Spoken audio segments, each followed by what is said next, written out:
Welcome to The Last Breakfast. Please enjoy the video. You start by enabling your phone's mobile hotspot so the TV can see it. This creates an SSID and password you will use. Once done, check that your TV's Wi-Fi is turned on and supports the hotspot band. Most TVs work with 4 GHz, some with 5 GHz for faster speeds.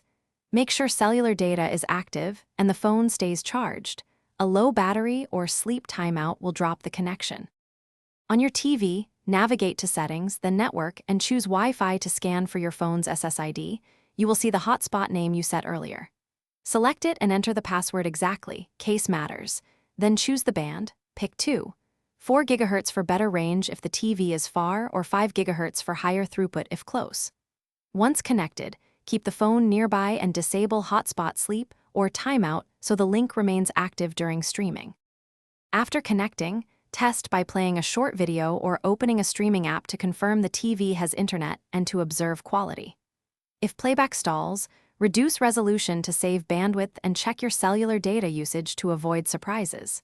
If things go wrong, forget the network on the TV and reconnect, restart both phone and TV, or change the hotspot band. Switching between 4 GHz and 5 GHz often resolves compatibility and range problems. Thanks for watching. If this was helpful, leave a like and consider subscribing. See you next time.